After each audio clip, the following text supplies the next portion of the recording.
Ngasi video si yam marui ba mo oigani haksal ka mari leina ba video ne. Aikhoi haksang si amamam khaktani phangli ba si masta haksang fatre kaidana khong nagi ton phabu loina mapung phana sindok pa yaba nate.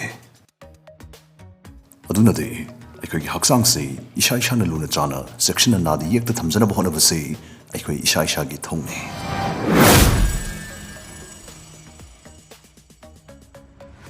Aikhoi haksang si prakiti magi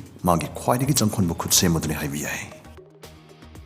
Aikhoi haksang da bera ma karakadore bera ma thangakadore haiba se haksang nai khoida thoidok magi Inggit kudam changdam nai khoida mangjong na pau piri. Adubu haksang gi Inggit singse aikhoi na pa ba loksin ba hitabdagi aruba anabo eraba madam thengjin khrakanda da doctor na hairaga khangi. Masnai khoida Lying with a kahina cells and Matanatana, even Karigumada, Tawai Power Magna Bagi Maram Oire, Hakchangna Pirpangalingi Inggit Kangho the Vaduna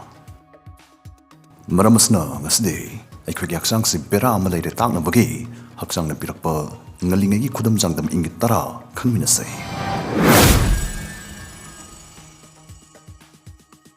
Number 1, Ping Fit, Kongpak say Nangli Nabamachu Olakba.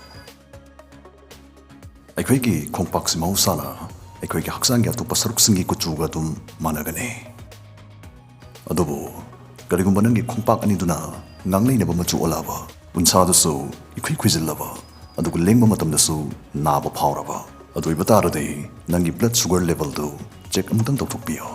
maramdi diabetes oiramba yabagi oithokpale. Number 2, thinning eyebrows pisum patharakpa. Adugi yam interesting way ba wafam mana 16 June 29 June phawda pinomona iPhone phangba yabi khudong jaba piri real account ai open trade tora iPhone phangna bi khudong jaba slobio nongmada yam drop the 20 transactions to with card hoigane minimum trading amount is rupees 300 ne must the asset time am the result ki maru oite ahan ba iPhone ani gi mapu orib sing 23 June da law thokre lemhori fa iPhone mari gi mapu orib sing aduna 1st July da law thokane winner se random number generator na khalan gane amadi video do binomada post torkane register tora contest enter tongna bi link description da hapsare apam sing account ma hanga sarum yabiyo trade to da iPhone phangba yabi khudong jaba se lobio binama app se koi hojik download tori minase real account rupees 52,970 ne asomdation forms na hitringi tamari use tongnaba demo account ne sidai khina tawdoi se graph si aka kum hisab tawduna invest tawgadabane haigat kani pa wi safta green button nambi gani aduga high thagani pa wi safta red button nambi gani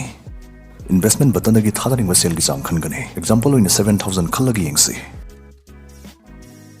invest to keep the real account say rupees 45,970 khangai hore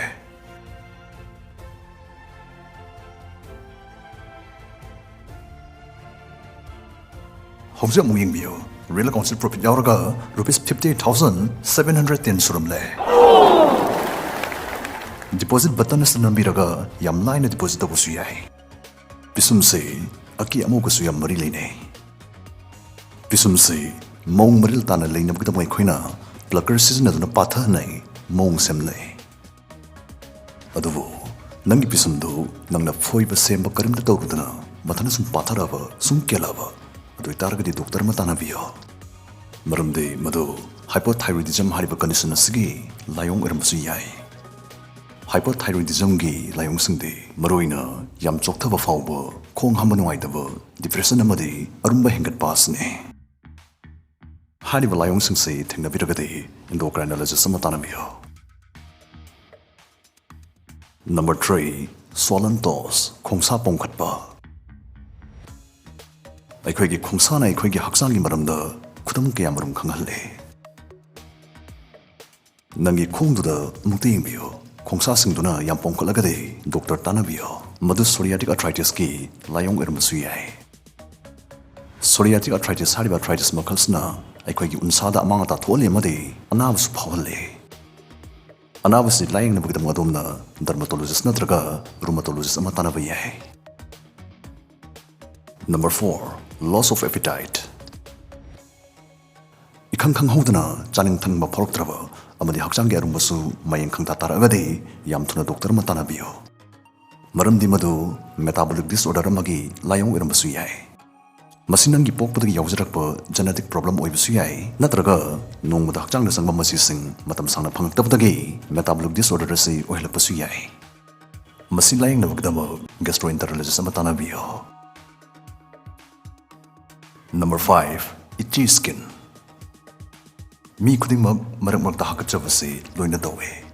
Adubu nangi unsaduna yam toina sunglep-leptana hagajaragadi madu laina lawba yadre. Maramdi madu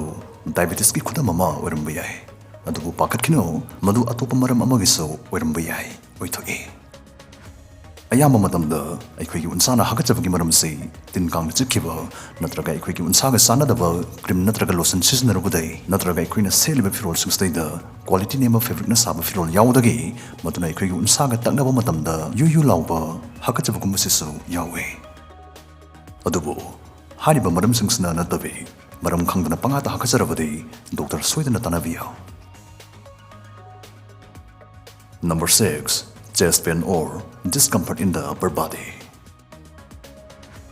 Movie the mi ama heart attack tabu matamda makuna mathabakta kanna paishilaga leimai thai thakiba adumsu soidanu biramane adubu asengbadadi heart attack ki layongsi yam tapnu thori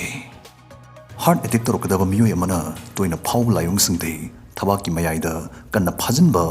namsinbagum phauba yam naba natraga kana pashinba sumtatpadawna thabaki mayai thangba sarukta phawragadi khudakta doctor tanabiyo Number 7. Pain in your abdomen that persists or recurs. Yam kuita naba amadi horakpi naibi makhalgi pukhuna haibane puk narakpagi tongan maram kya maram laikhre khara raiva yam khudong thiningai oidaba marum khara palabada chaba tumdaba jinjak dage allergy thokpa chakhaw da virus jangkhiba asina jingba maram sing lei puk narakpagi aruba khudong thiningai oiba maram haragana appendicitis cancer ulcer kidney nung leiba asina jingbane aduna puk nabasi matam sangna sum naraba natraga amuk pharuraga amuk hekta horopasi tawraba adu eragadi doctor tanabiyo Number 8. Depression. Depression se yausiki matamda yam common oiba condition ama oire masi laing hodragadi aruba phibam orapusu oithoi depression leiraba miyoi amana matam punamakta phawdoribase hopelessness karigumba asamta leitrabgum phawba helplessness karigumba upay amata leitrabgum phawba matam ayambada nungaidaba masana masabu nungsirakdaba matam amada nangna pamamba pot pamakdaba nangna tawninga thabak tawningaktaba tumba yadaba wakal pothapam sungang khangdaba maral leiraba mi amagum itattatana phawba nangna hingbagi arthamta leitre sikhibana fare kaidana khalagadi haribsing se adomda thoklagadi adom depression leire haibagi ingit oibi yai adom natraga adom gi khangna sanaba depression leire haibagi chingnaba leiragadi matam chana doctors counselors tanabiho